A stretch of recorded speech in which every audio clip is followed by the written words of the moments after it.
Welcome to the very first episode of Let's Talk About It, a podcast hosted by myself, Jillian Cole. Today, I sat down with Stefanie Winters. She is a yoga instructor on the East Coast of Canada, and she was my yoga instructor for a number of years. I am so honored that she decided to sit down with me and discuss what we talked about, because you guys are going to learn so much insightful information from her. I have learned so much from her over the years, not just in advancing my yoga practice, but also in terms of personal development and just gaining a better understanding of life and living and developing habits and all that type of stuff. So without further ado, I will not ramble on too much. Let's get into this very first episode. I am here with my friend Stefanie Winters, and I met you a number of years ago. I can't remember what year it was. I think it was like 2016 or 2017. You were working at the something like that. I can't even remember. It was so long ago, but I was living in Halifax at the time, and you were working at what's that yoga studio called? Shanti? Yes, Shanti. You're working at the Shanti yoga studio. That's where I met, right? Yeah. I'm sure that's where like most people who are going to be listening to this know you from, because I'm sure that you instructed them at some point in time. So that was my journey of first meeting you. And I'll never forget the day that I first went into it, because I had actually purchased one of those unlimited 30-day passes that they had. And at the time I had like no money. Like I was actually having to like call my dad to ask him to help me out with rent in the month, because it wasn't making enough money on my own yet.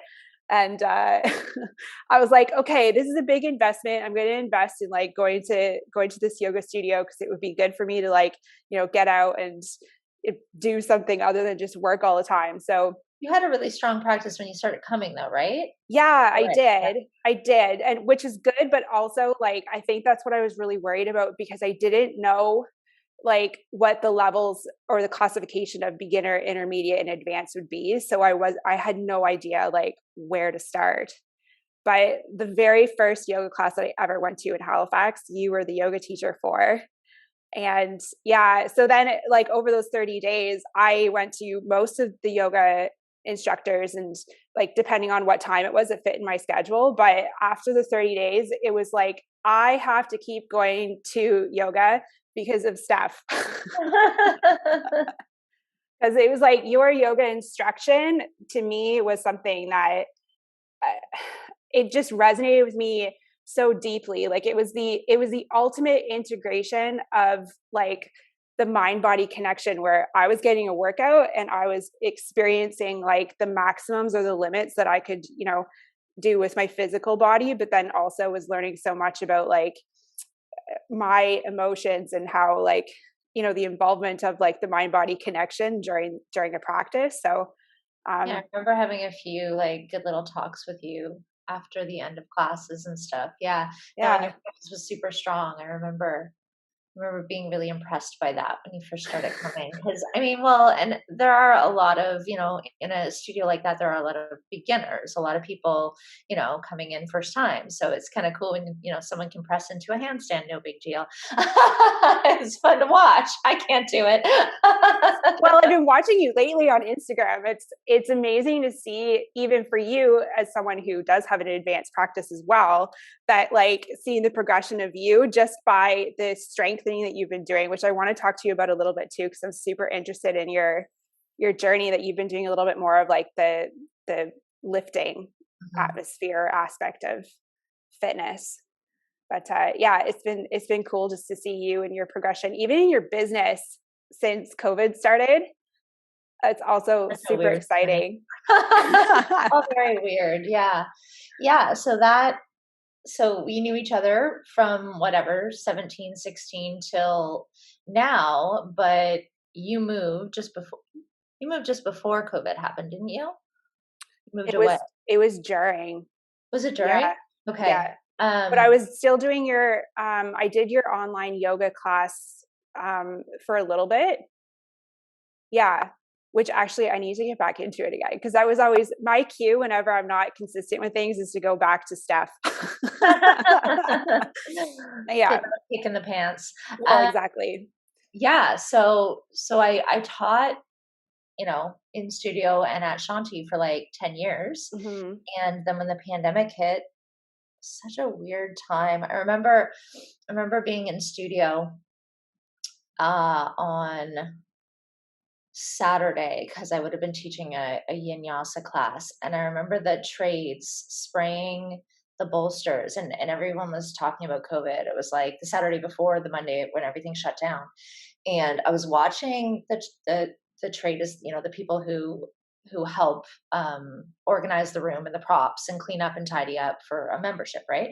So I Mm-hmm. remember watching, just like kind of being dazed and watching the spray that she was spraying on the bolsters land in these little droplets all over the bolster, but not like covering the bolster. Do you know what I mean? It felt like it was in a movie. It felt like one of those like end of the world movies. And I was watching the spray and I was like, that's not going to kill anything. Like this, we can't possibly keep doing this. Oh Like my goodness. this is not going to work. We have to close. Oh my And gosh. I remember calling the manager at the time and just being like, what are we doing? Like, what are we going to do? This, like, are we prepared for this? And then the following Monday, it was just like, nope, we're not prepared for this. Everything's shutting down. So yeah, I remember still being really naive about it and putting out a post on social media and being like, "Hey, everyone, does anyone want to come over to my house and do small classes in my basement?" Like, Yeah. no idea what was going on. And someone was like, how about you start an online platform?" And I am not very technically inclined, and I shouldn't say that. I shouldn't, I actually shouldn't speak those words because that's, I think you and I both believe that whatever you speak into being or think is manifested. The So thoughts for become years, things. right? Years Yeah. and years and years and years, I always said, number one, that I wasn't very tech inclined, and number two, that I wasn't very business inclined. And I spoke it over and over and over again, and that was just my story about it. So I said that I would never own a studio, and I said that because I used to get asked all the time. I am a popular teacher in Halifax, and people used to ask me all the time, when are you going to open your own studio? Are you ever going to open it? Are you interested? And my answer was always, I'm not business inclined. I'm not interested in it at all. I would be no good at it. Mm-hmm. So I cut it off before, it even got the opportunity to plant even as a seed in my mind. So it just never was even an option for me. So then someone responded, why don't you start this online? And I was like, oh, I will look into it. I have no idea how I'm going to do that, but I'll look into it. And I started a second Instagram page, and Instagram was really easy for it, to be honest. Like I started with lives. I started Mm-hmm. doing lives. So like you do lives, right? Yeah. And Instagram changes like every week. But back then, when you did a live, it would stay up for 24 hours and then it would disappear. So in the beginning, I started to do that. And then someone else messaged me that was on, the first day, like I announced, I'm going to do this. And I had like 90 people the first day Yeah. message back and be like, I want in. So I'm like, oh, okay, this might work.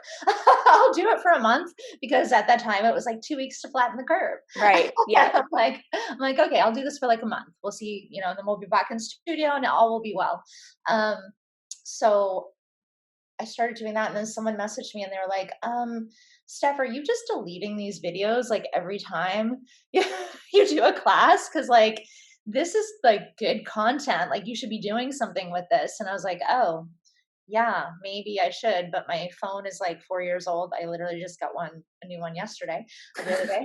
Yay. So I have no capacity on my phone to carry this and to save it or anything. So ended up getting like a tiny little camcorder for like $200.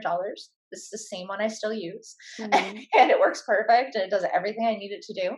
And then I started saving the videos and started to create an actual library on Instagram, which you can do. Mm-hmm. Yeah, so that was, when was that? March of 2020. Yeah. So this coming March, which is how many months away? November, December, January, February, March. I guess it's been over a year and a half that it's been going steady. And I've switched to an actual platform. Which is not Namaste. Is that what it's called? It What's was it called? originally called Namastream. They've switched the Namaste. name of it to Marvelous because they themselves are trying to, I think, rebrand so that it's not just yoga teachers that use the platform. Right. Kind of like what is the platform for the people that do? Nude stuff. What is that called? Oh, Okay. OnlyFans? Yeah. So Is you know that how OnlyFans was trying to change. They were trying to do the same thing though, actually. They Yeah. were Oh, trying to do a wow. switch so that more people would use their platform as like a Wow. pay for kind of like what's the other one? Payton? Oh, yeah, like the fitness thing? Mm, Patreon. Patreon, that Are you one. talking about that one? I Yes. don't know very much about that one at all. Like I've just I heard of paid it. for an artist's like membership one time. Like there was an artist that so you could see her process every month. She would put up new things, and you would get the inside scoop kind of thing. So Right. I think all of them are sort of trying to expand like that. So yeah. So Namastream changed from Namastream, which is a very yogic name, to Yeah. Margaret. Try to get more, like arts and crafts people on there to do their sessions, and rather than just fitness sessions. So yeah, it's expanding as well. But yeah, that's where I am now. Interesting. Yeah, it's such a cool concept too. Like so many cool things came out of COVID, like the it's like the phoenix rising out of the ashes kind of idea, right? Where it's either like you became creative and thought of new ways to continue on, or you know, kind of burned in the fire in Pretty an much. essence. Yeah. So it's Even amazing that so many those platforms just started yeah, even popping the up. brick and mortar yoga studios still have a virtual component now, even though they're back in session, Yeah. because people still like it. There are people like on my online platform who they're not scared to go back in studio. That's not the concern for them. It just actually makes more sense in their life. They don't have to drive now half an hour or 20 minutes to a studio and back. So it's like now an extra 40 minutes or an hour of their time. It's like all these people who don't have to commute right now, right? Who are like, I saw this article the other day by the Toronto Star, and they were saying how people were really missing being at the office. And like every comment, every single one underneath was like, I don't know who you're talking to, but no one's missing this. No one's missing the commute. Like people quite literally have more time in their day because of these virtual options. And no, we don't want everything to be virtual all the time. We need connection and human contact, but Mhm. some people are just like, no, this really works. I have other stuff where I see people, and my yoga practice is just about me, and I can get more into it and more in depth and more connected with me when it is just me. So it works for some people. It doesn't work for some people. Some people tried it and they're like, I didn't do a class. Like Yeah. I paid for a subscription, I didn't do a class. And I get that too. Yeah, it's like you need that self accountability, which it really depends. Like for me, it depends on like the day. Like some days I'm great and I'll be like, yeah, okay, I'm like self motivated enough to be doing all this stuff and even to do my own like yoga by myself and not be guided at all. And then other days I'm like, no, I need like complete guidance on this, otherwise it's just not going to happen. Yeah, But yeah, seasons, right? 100%. Have you noticed that people are starting to go back to in-person classes compared to doing the online right now? Yeah, yeah. I mean, some people have messaged me and been like, "Hey, Steph, like I'm going back to a studio, so like, thank you for all the help and thank you for the guidance during the pandemic. You provided this beautiful thing for me, but it's not necessary anymore." So yeah, 100% they have, and I do teach in studio. I do teach one class a week at on the mat in Halifax. So Okay. I do see some of them like because I kind of just slipped into that studio just before the pandemic. So I don't know a ton of students there yet. Like, I mean, I'm building a class, so I have like a pretty regular following on Saturday morning, but like not a lot of my other people that already knew me go to that studio, but some of them are starting to trickle in. Yeah. So Mhm. definitely people are going back now. Yeah. Cool. Yeah. So, in your opinion, because you have been doing this for such a long time, what do you see to be the biggest transformation, be that like physical, mental, emotional, anything like that, in the people who are consistent in coming or attending your classes? Hmm. Well, I mean, there's definitely always the strengthening component, right? And maybe some flexibility as well. As you know, my classes are probably more biased towards strength than flexibility, just because I believe that that's for most people we need more mobility and more strength. not a ton of people need a ton more flexibility to get about their life in a good way. Some people might have some issues and, some spaces in their body, but very oftentimes it's often a weakness that leads to the immobility or the issue with flexibility, in my opinion, and what I've researched. But so I do bias towards strength. So that definitely, when people start doing it consistently with me, they're definitely going to get stronger. Mm-hmm. Going to feel stronger in their body. They're going to feel more stable. And if they had any sort of issues that were caused by a weakness, those tend to resolve, which is really cool. But then, I mean, I think a lot of people message me and talk about the way that it shifts their perspective, shifts the way that they are in their day, their way of being in general, like starting to understand that they're more capable than they thought they were, right? When you start to do something that is uncomfortable consistently, right? Which is, yoga's uncomfortable. Like, as many, Yeah. yoga teachers are going to tell you, like, oh, down dog is your home base. I say it. It's, this is our resting pose. I never say that. But as many times as people might say, oh yeah, yoga, it feels so good, there are very uncomfortable moments for all of us in yoga. That's the whole point. You're pushing yourself to your edge, right? Mm-hmm. Up against those trying moments in your physical body and in your mindset. So people start to build resiliency. They start to recognize, okay, when I first started, that was really hard, and I stayed and I tried and I did a little more each time, and I got better. So that works, right? Just committing to something. And I'm not as nervous around the sensation anymore. I know I can stay here. I know I'm okay to be in a challenging, uncomfortable situation, which then we start to recognize in our life, which is, how yoga has most benefited me, Mm-hmm. immeasurably, is me being able to be in challenging situations. So I've been in lots of them over the last 10 years, and recognizing my strengths, recognizing that I have more than I thought I did. We all do. Mm-hmm. Mm-hmm. Is that kind of a bit of a reason too why you decided to stem a little bit more into the lifting atmosphere? I lived it before yoga. Yes.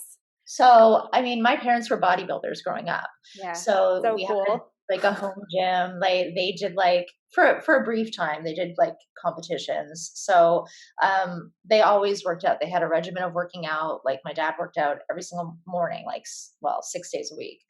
Growing up, he would get up at 6 a.m. and go out and do his workout. And my mom would do it, after work or whatever. So I've always seen that, and I've always had sort of that kind of like understanding that you need to move your physical body consistently. Like, that's important.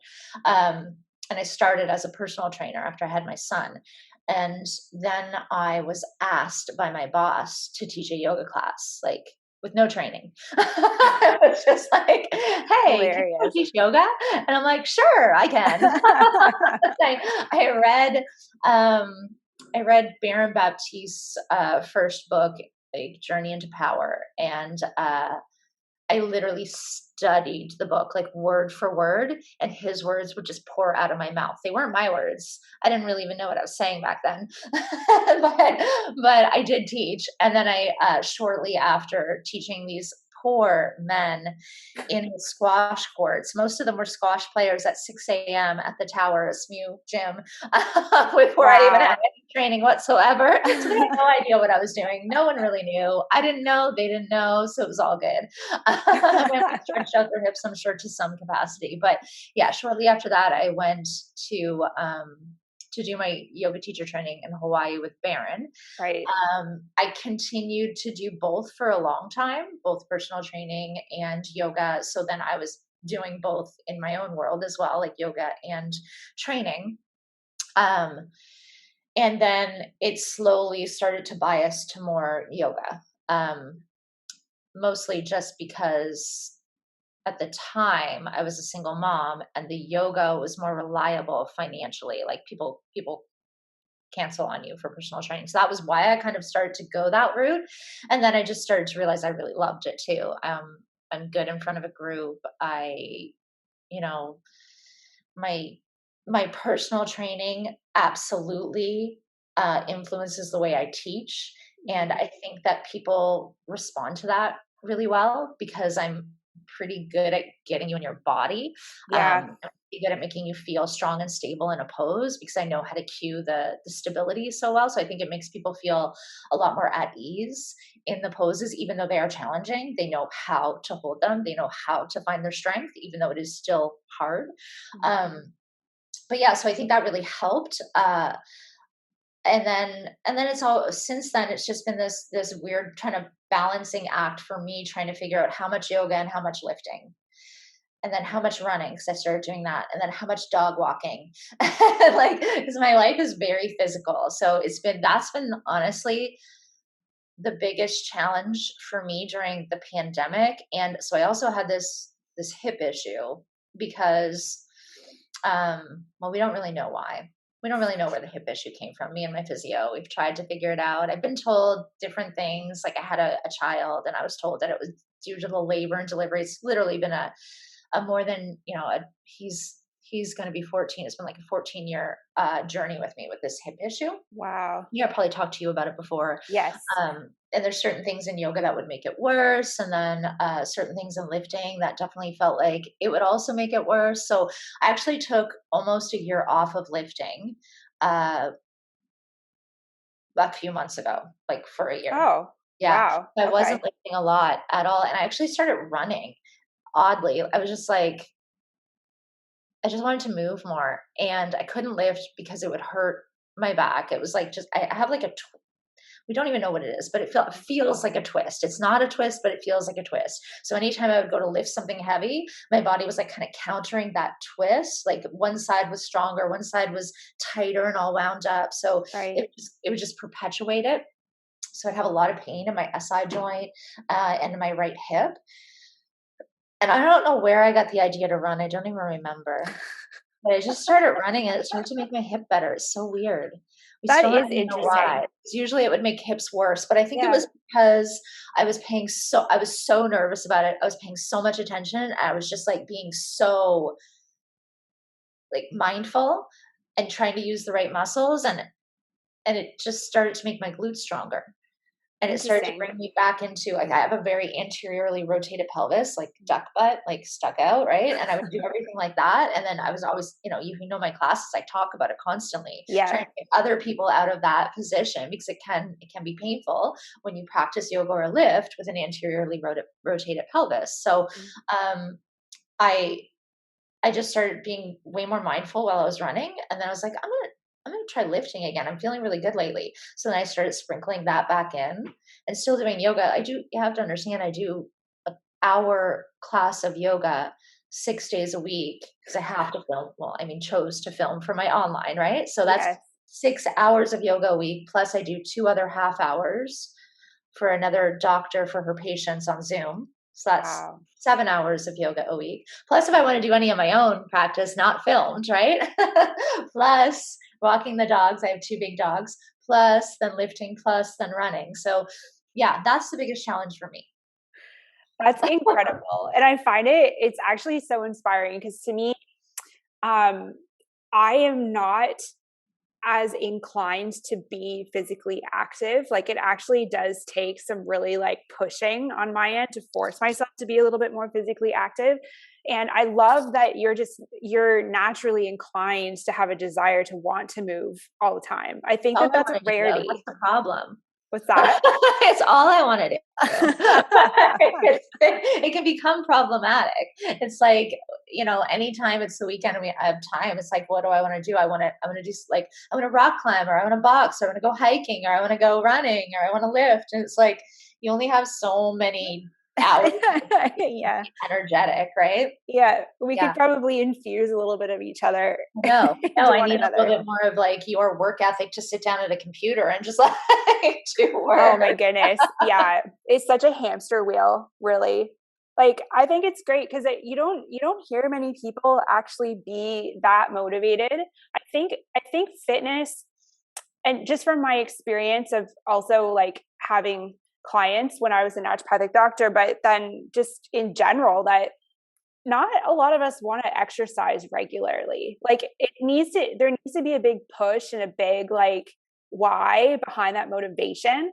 So to find someone that's like that naturally inclined to have a desire to want to move is It's really interesting. rare. Have you read anything by James Clear, Atomic No. Habits? Oh, yes. I haven't read that book before, but I've heard good things about it. So good. It's like the best book for like discussing this kind of stuff and actually getting something out of it that you might be able to implement in your life. Like I just love it.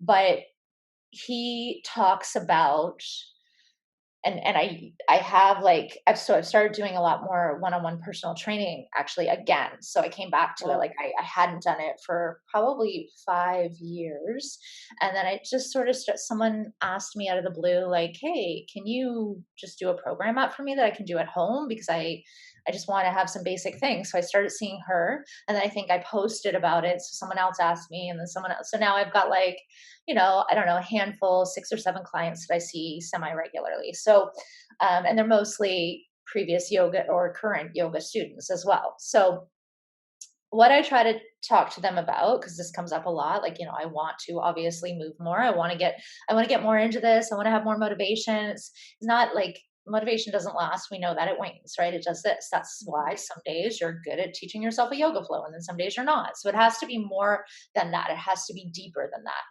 So, what I really like about what he says is that you need to make it a part of your identity. So, it's an interesting thing when we talk about yoga and identity and ego and stuff. People often think that's a really negative thing, right? We talk about ego as a negative thing, we talk about identity as a negative thing. I don't believe it's a negative thing. I believe that we're here in human bodies having a human experience, and we're meant to try on different identities and play with that. Like, one day you might be Jillian, the, entrepreneur with your entrepreneurial hat on. And then the next day you might be Jillian, the beer lover, right? Like, and, like, who knows? Like, you don't have to be the same Jillian every day, and you don't have to show up in the same way every day. But what, like, different aspects of your identity, and maybe I think I mentioned this in one of your questions the other day on Insta. It was something about like, how do you let go of bad past experiences? And my my rationale behind it is we need those past experiences that are somewhat negative sometimes in order to decide which direction we want to go in, right? Which person we want to date, which person we want to be friends with, which career we want to have. We need those to develop our preference, right? And then to manifest the lives in the direction that we want to go in. So we decide who we want to be. No, that didn't really work. I didn't really enjoy that. That didn't align with me. It didn't feel good. I tried it. It didn't work. Right. So I know that. So what would be, another direction for me to try? What other shoe could I put on? What other outfit can I try on? What other direction can I move in? And I really like that in the idea of the fitness world. You need to start to identify as someone who likes to move. Like, and in particular, people are really good at identifying as runners, right? I'm going to do a Mm-hmm. marathon. That often boosts people, and then they start posting online. I don't think there's anything wrong with that. I think it's great. And then they start to identify as this, or start going to the gym, and they start to, like, maybe, I don't know, wear their little matching gym outfits. Like, great, do that if that helps motivate you and makes you feel like you are moving in the right direction. People very often identify as yogis. We know that, Yes. right? We Yeah. see that all around us. So again, nothing wrong with it. Pick it apart, understand the why, Yeah. right? Understand that that's what's motivating you. And then start to understand, even go deeper than that again, and go, okay, what is it in this practice that is making me really happy? And what is bringing me joy here? Right. So try to understand it again. The identity kind of starts it all. And then we can go deeper. And then it's more about us, getting something beautiful out of this, and or being able to give something back in this world. Right. So I don't identify as a yogi. I don't know if you notice that, but like, I teach a lot of yoga. I do a lot of yoga, but I also do a lot of lifting, which is, my people might see it as very opposing kind of energies, right? Yeah. When I lift, I'm like doing deadlifts, and I'm doing squats, and I'm doing kettlebell swings, and that can look kind of aggressive, right? And I like being able to have my hand in that world a little bit, and then go and do like a flow, a really sweet beautiful, sensual flow, or a yin practice where I'm completely passive and letting go. I want to be able to explore all of the All of it. aspects of who I can be and want Yeah. to be, right? I love that. So I was actually just thinking as you were saying this, that social media can be a gift and a curse, right? Especially from this perspective where, so a lot of like social media gurus will be like, pick a niche and only talk about that niche. That's all you're gonna live, breathe, eat, sleep that niche. You can't do anything else, because then, like, in order to grow a following, people need to identify that like you're the yogi, right? As an example. And I find that belief system is so all or nothing, and it's become so infused in like how we live our lives, like even opinions, like either you're this opinion or you're that opinion, but you cannot be both. And yeah, just like that element of social media, that having to be all or nothing in something, when it's like being all or nothing and like being Steph should be a niche in of itself, right? Or like me being all or nothing and And being billion, chill. yeah. Yeah, of like I share my experiences. This is what I enjoy. Like today I'm gonna, talk about yoga, and tomorrow I'm gonna talk about, I don't know, like You makeup. have a word for this too. What's your word that I remember you were saying this about like having more than one interest as an entrepreneur. What's the word you use? Because I love it. Multi-passionate. Is that? Passionate. That's what I meant. Yeah, so that's a Marie Forleo term. She apparently coined the term a multi-passionate entrepreneur. And I think we're all multi-passionate, right? So to say that you're not is just such a disservice to you and like your personal growth as a human being in this lifetime, and what you learn on your own personal journey throughout your life, but then also what your capabilities are in order to share with others. Yeah, so social media to me, it was just is exactly what you said. It's so true, because that's something about you that I find with your social media, that um, I have deep respect for those who have not succumbed to the pressure that there is to be someone that you're not on social media. I find that pressures in the yoga world too, not even just Mm. social media, but with the yoga world. Like, do you remember when all of those tank tops with all of the yoga slogans were just everywhere? Like, just constantly, like every student in the classroom had like namaste, I don't know, something, blah, blah, blah. Like, I just, I never bought into it. It felt so culty to me. Mm. Like, it's just like, you know what? I can go to the yoga studio, I can be part of a yoga community, and I can still, I don't know, Saturday night I went to fight night. Do you know what I mean? Like, Yeah. went to a boxing match, and that's fine. And you can experience all of it, and you don't have to feel as though, I don't know, if you're a yogi, you have to be vegan. You have to, never eat animal products again. You have like be conscious, Mm-hmm. beautiful. Like, how can you help the environment by eating less meat or whatever? But don't feel like you absolutely have to succumb to all this pressure of this is how you identify in this world. This is it. This is the only way. Yeah. Like, yeah, it's frustrating.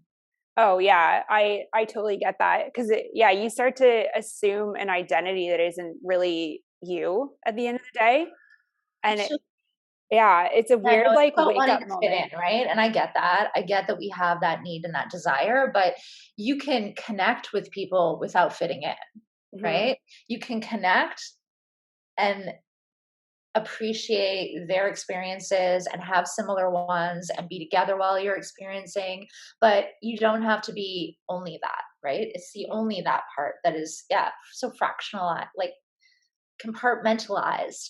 Like Yeah. I used to study history, and there was always, so I went to school for like 8 years and did my honors and my master's in history. And I remember there being a discussion then, like this was like in the mid 90s, about how compartmentalized the history was getting. Like it was just so like pinpointed. And then like, I don't know, for example, my honors uh degree was 19th century women's diary literature and the way that they showed agency in their Wow. communities and their diary literature. But like, cool, interesting, definitely. And you can actually, this is not the best example because you can actually look at that and go, okay, this is cool. We can understand how women played a role in their communities. trying to encourage certain behavior by taking part in the church, right? And the Sunday school, and trying to raise the kids in a certain way and try to instill values there without actually being able to play a role in politics or whatever else, because they weren't allowed to at the time. They weren't allowed to vote. So that actually isn't that compartmentalized, but stuff gets way more even fractionalized than that, right? As you go into other people's interests and work and studies, and it's like, let's keep it a little bit more open, a little bit broader. How can this relate back to the wider world, right? Mm-hmm. So that we're just not so shoved into these boxes, and then it feels like we're more separate than together in that kind of world, right? It's kind of like the idea right now of like, if you're pro or anti-vax, and you can't be friends, you can't talk. Like, if you're on two sides of things, it's so divisive. All of that, you know, I can identify as a yogi, a runner, a lifter, all of these things, and I can enjoy my life and let you enjoy yours, and we can kind of coexist and brush up against one another in the yoga studio or wherever. I don't know. Mm-hmm. It's a hard place to live right now, this world. Yeah, I agree with you. And it was actually, have you ever watched The Social Dilemma before on No, Netflix? I was told to, though, just this past weekend. Someone said I'd probably really like it. Yeah. Yeah. So I resisted to watch that for Yeah. a long time. I think because at the time when it first came out, I was paying a business coach an obscene amount of money to be taught how to properly market an online coaching program. So I was implementing Facebook ads. I relied on social media from that perspective in order to help like spread the word of like what I was doing. Obviously stopped doing that now because I kind of woke up to how I was trying to attract people in to work with me didn't align with like my ethics of like what I believe in. So fortunately I woke up to that. What's your And strategy now? what's that? What's your strategy now? Um Not Facebook ads. I actually tried to do them a couple weeks ago. I relaunched them again, but the cost per lead, so my lead I have set to someone getting someone's email address, had become so high that it just wasn't worth it anymore. And like I've relaunched it a couple times this year, and I just realized that it was just so expensive to do, and it wasn't. I don't know. I feel like the behavior of people on social media has changed a fair bit too. I mean, I don't know the ins and outs of all of it, or like the why that's happened, but I do find that, what's we're more conscious of what's put in front of us. And I think we're tired of constantly like Being getting sold the free something. lead magnet and watching the free webinar, because it's like we all know what's going to come at the end of it, right? Yeah. So I think because of that, I've kind of stopped too, because to me as a consumer, I don't really, I mean, yes, I do think having strategic ads put in front of me is great, because then I discover certain things or products that I would have never known about if they hadn't have been advertised to me. But for the most part, it was just that I didn't feel, I guess, aligned with how I was putting that stuff out. So now it's like, it's organic marketing completely at the moment, until I try to figure out how to rework Right? that. Yeah. Yeah. At the moment. Playing around with different platforms though, for sure. But the Social Dilemma thing, I hadn't watched it because I was resistant to it, because it was going to go against all the stuff that I was supposed to be on board for. And so it was only last week that I watched it, and it was talking about how the algorithm has made it that the whole point of social media is that they want you to stay on the app for longer.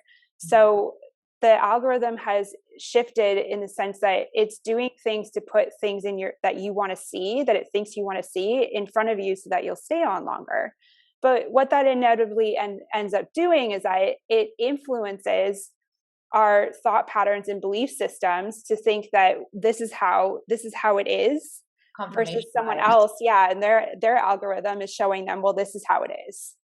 So it's created a huge divide in like in the world really. But the one example that they were giving was with the Democrats and the Republicans and the extremes of the divides that now exist. I don't claim to be an expert at any of this stuff. I'm just relaying the information of like what I had watched on this documentary. But I found it so fascinating because I also identify with behaving that way. So I've noticed that about myself, that if someone says something on social media, just as an example, that I don't agree with, or that I don't necessarily like because it goes against my opinion on the matter, I was getting into a almost dangerous like vortex of deleting these people, like removing them from my Instagram because I didn't want to see it. They didn't align with what I thought, therefore I didn't want to see it. And I realized that I was part of the problem. Like, this actually purposely follow some like extremist kind of people in the other direction, just to kind of keep my hand on the pulse of like both sides. Yeah. Like, because I also tend towards being very argumentative and having like a strong opinions. And I think the current political world has helped to shift that for me a little bit, just because I'm starting to recognize situations like what you just described is it's quite literally people are being fed what they want to hear. And then, there are sides to every story, right? There are like nothing right now, currently nothing is black and white, right? Like if you really delve into it, it's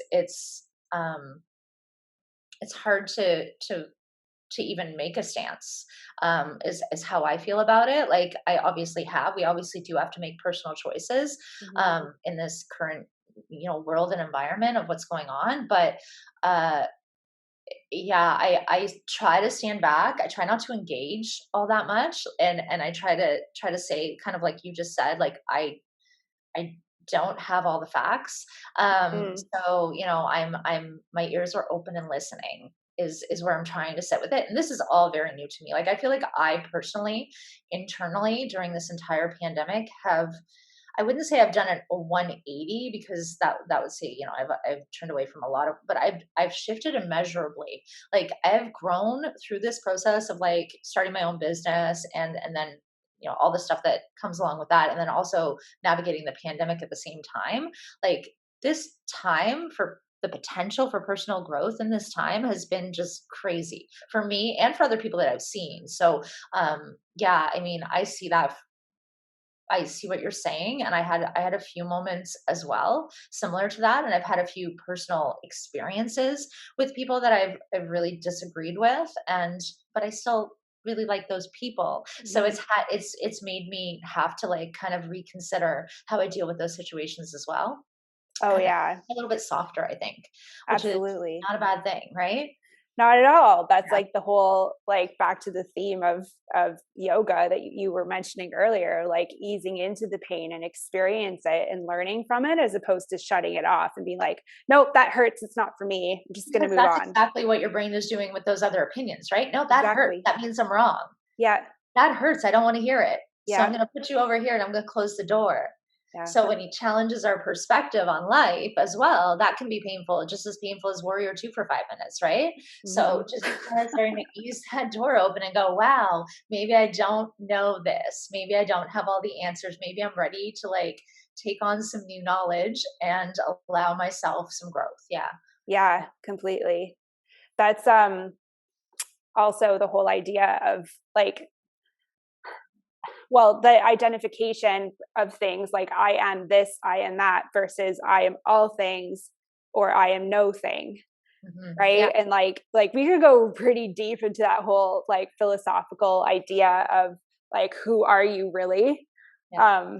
Which maybe we'll save for another podcast episode. Otherwise we'll be here all day. But yeah, it's definitely, I do see it more and more in like day-to-day life, that experience of like identifying versus not identifying with what and whom, and like, who am I, that big question. And yeah, because we are all in this together, and the more that we can like learn to push through or like our own personal pain, the more that we'll be able to, make positive outcomes by making positive choices in Mm. this world. And yeah. Yeah, I think the more you try on, the more you play, the more you get curious, the more you listen, all of those things, the more you, like you just said, realize you know nothing Yeah. and are nothing, and it's all just a big video game, right? Yeah. All just a big video game. It's all just Yeah. a big play. It's all just you're writing your story and you can be whatever character you want to be in it. And that's the beauty of it. When you start to let go of these hard defined lines, it's like more fun. It's Oh more yeah, exciting, it's more fun. absolutely. And I think even for people, I hope that people who listened to this today are yogis, but also aspiring yogis, Mhm. to understand that simply identifying with the fact that you're not a yogi is like such a disservice to Yeah. you. Yeah, because like I have personally found that yoga, and especially through learning from you, has helped me expand my depth of understanding of myself, which I think is like immeasurable with how much a simple practice of being on a mat can actually impact you, how you feel about yourself, the quality of your relationships, Mhm. how you operate a business, how you live your Every life, all every that type of aspect of your stuff. life, yeah, Yeah, totally. yeah. Is there anything else that you would like to add, that a thought that popped up that you wanted to share? I Anything? mean, along those lines, I on the weekend, I said I was at a boxing match, right? So, Mhm.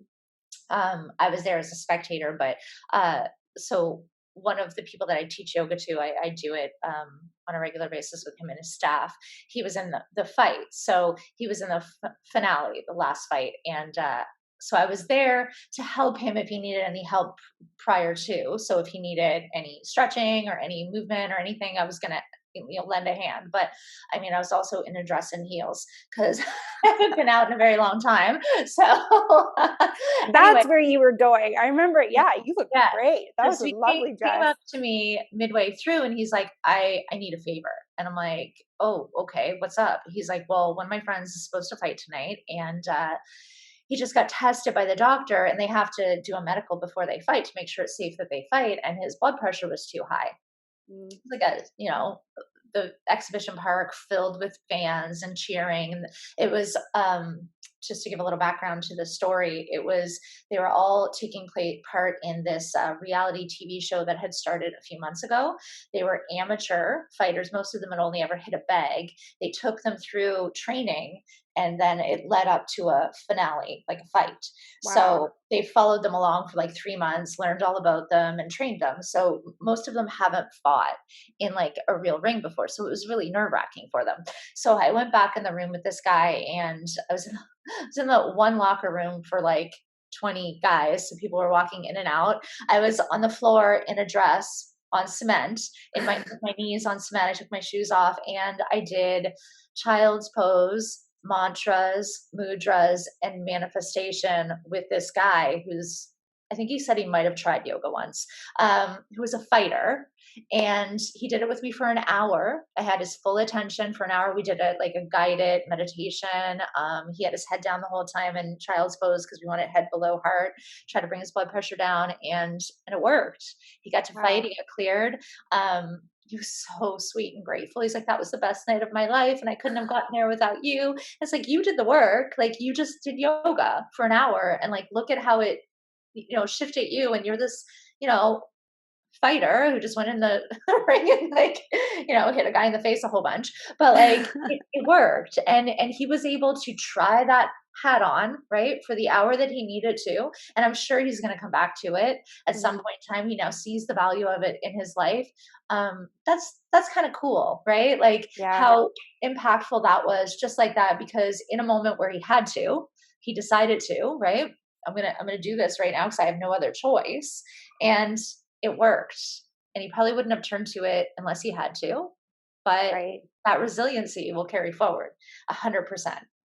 So he'll have those tools now to turn into, like, the simplicity of bringing your index finger and your thumb together and then bringing your awareness to that point only, right? Mm-hmm. To bring yourself that deep in your experience in your body, and to kind of put up blinders around what else was going on, at that time, for him to be able to bring his blood pressure down that much and get tested and get cleared. It was just super cool. I think that's like so powerful. I do think that's powerful too. And that's like the perfect story to end our conversation. Cause it's Mhm. like, of course, like the ring is like such a powerful metaphor for life too. But yeah, no, it's so true. Like, it's like every day is kind of a boxing match when you think about it. And it's like you making the decisions when you're backed into a corner of how you're gonna choose to handle it. Is that quote of being in the ring. If you're in the ring, like, you're doing it. Don't worry about Yeah. what the spectators are saying. Focus on you in the ring and what you're doing and what you're bringing to it every day, right? Your intention. Yeah, Yeah. absolutely. Thank you. I hope you guys enjoyed that podcast episode. I'm sorry I kind of mucked up the ending of it, learning how to record podcast episodes here. But irregardless of that, I hope that you guys learned some really insightful information from hearing Steph, hearing her journey, having us kind of chat about some life lesson stuff that we've learned over the years. And yeah, thank you for being here with us. And we'll see you in the next episode.